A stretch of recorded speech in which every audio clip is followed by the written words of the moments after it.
business groups along Columbia Road to come up with some kind of program that would help them maybe spruce up their business or in some way promote their commercial uses along that stretch. Thank you. Yes, ma'am. I won't be very popular here, and I won't go fight anyone. I just want to point out that I live on a street that's a block from the hill. There are children being raised on that street. There are all that. So I guess my question to you is just how much has the zoning commission looked at, how neighborhoods that are very close, and there are quite a few actually residential neighborhoods in DC, up in Cleveland, up at Woodley Park, Calorama, the lower part of Calorama on Vernon Street where I live, that are, right next to a hotel. And we also have a small, hostel area that's right there, not hostile, but a hostel gallery inn, but it's also a small hotel. So, I'm just wondering, how much research has been done about that kind of relationship, because that seems like something that I understand why you're asking the developers to do it, and I think that's quite sensible that the burden should be put on them, but I'm just curious about how the zoning commission has looked at the issue in the neighborhoods where it already exists, because we do have those neighborhoods or those places already. They haven't looked at that issue to date, but that's something that I can bring up with them. I think you're right to point out that it is any application for the zoning commission. It's the applicant's burden to prove that they are not having an impact or having a positive impact or what have you. So that is an issue I can bring up with the zoning commission, but I think they will be looking into the applicant as well to see how has this worked or not worked elsewhere, and how is your project the same or different. Thank you. Mr. Landers. On the comprehensive plan, you said that the low-density commercial does not refer to height. Can you describe then what is meant by low-density commercial?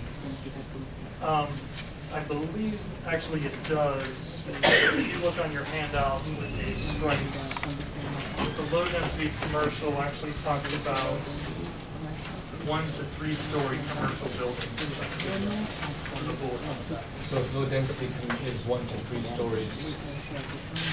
Isn't a 10-story hotel not low density? Exactly.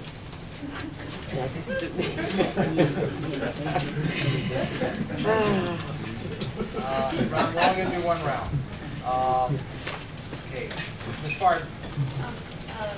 My understanding is that the hotel will comprise both the church building and the parking lot behind it. So a portion of that the overlays. But the reason why I've heard that the height is necessary is to preserve the church. So is that support for comprehensive plan? Certainly, preservation of the church is a goal of the comprehensive plan. That would be one positive aspect if the project were to proceed. It doesn't outweigh, the other concerns. And I don't know that that case has been substantiated. I think that much density to preserve the church. It very well could be, but that's still something that we need more information on. Ms. Belcher? I have a question about the process map. Does OP produce another report closer to the hearing in September? Yes, our next report would be issued 10 days before the first hearing date, which is September 6th, so 10 days would be August something. Thank you. Yes, sir. Now we post it on our website. And continuing on with the lady that just said, do they take into consideration what might happen to the church and the building behind it, the city paper buildings, if indeed this project did not go forward because the church has said they've entertained for 20 years or other proposals, and nothing's come to fruition because they did not have that economic backing. And the church has even said in agreement that they're going to probably, ask for it to be torn down if they don't want it. The zoning commission may take that into account to some extent. My understanding is that there's a pending landmark application for the church. I don't know exactly how the historic preservation rules work, but I believe, I think the church someone would attempt to landmark the church if the project goes away. So, it's unclear to me now if the church would actually be able to be torn down.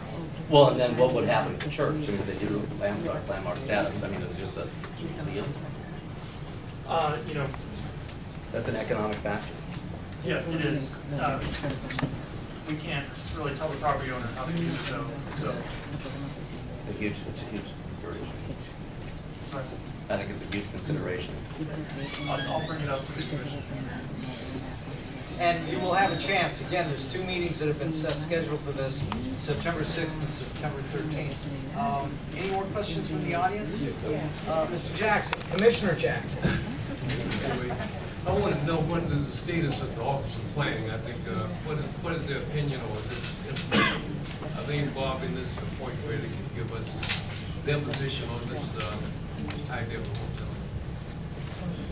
Well, our position was laid out in our sit-down report from last fall. It's up on our website. Do you have access to the web? Yes. Okay. So you can read our position, as of last fall. The latest designs I've seen haven't changed too much from what was shown last fall. So I think this would still be a relatively accurate reflection of our views. And as was mentioned earlier, we will be producing a new report in the next month or so. I do want to note that the ANC website, www.anc1c.org, does have the report on our own website, including a whole host of information on this project. I saw a hand back there. Mr. Allen, former Chairman Allen. I'm going to follow up on Zach's question. Unlike most people in this room, I have never really come down hard on one side or the other of these many very strongly held views on this building, with one exception. I went to the HPRB hearing to testify in favor of saving the building. But it's very hard for me to understand how the Office of Planning can be so detached from the question that Zach raised, which is how, if somebody files a landmark application on the building and you're dealing with a religious organization that has certain First Amendment rights, how can the Office of Planning not have researched the question of, can you actually compel a religious organization to put money into maintaining a building that it no longer wants to maintain?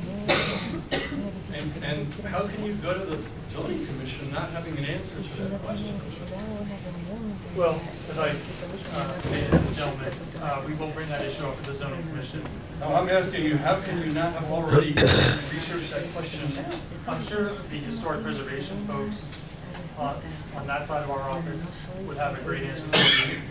I know they've had some experience in the not too distant past, just down 16th Street, about churches and their First Amendment rights. So I'm sorry that I don't have a good answer for you this evening. I will look into that answer further with our HP folks, and I'll bring that up with the zoning commission.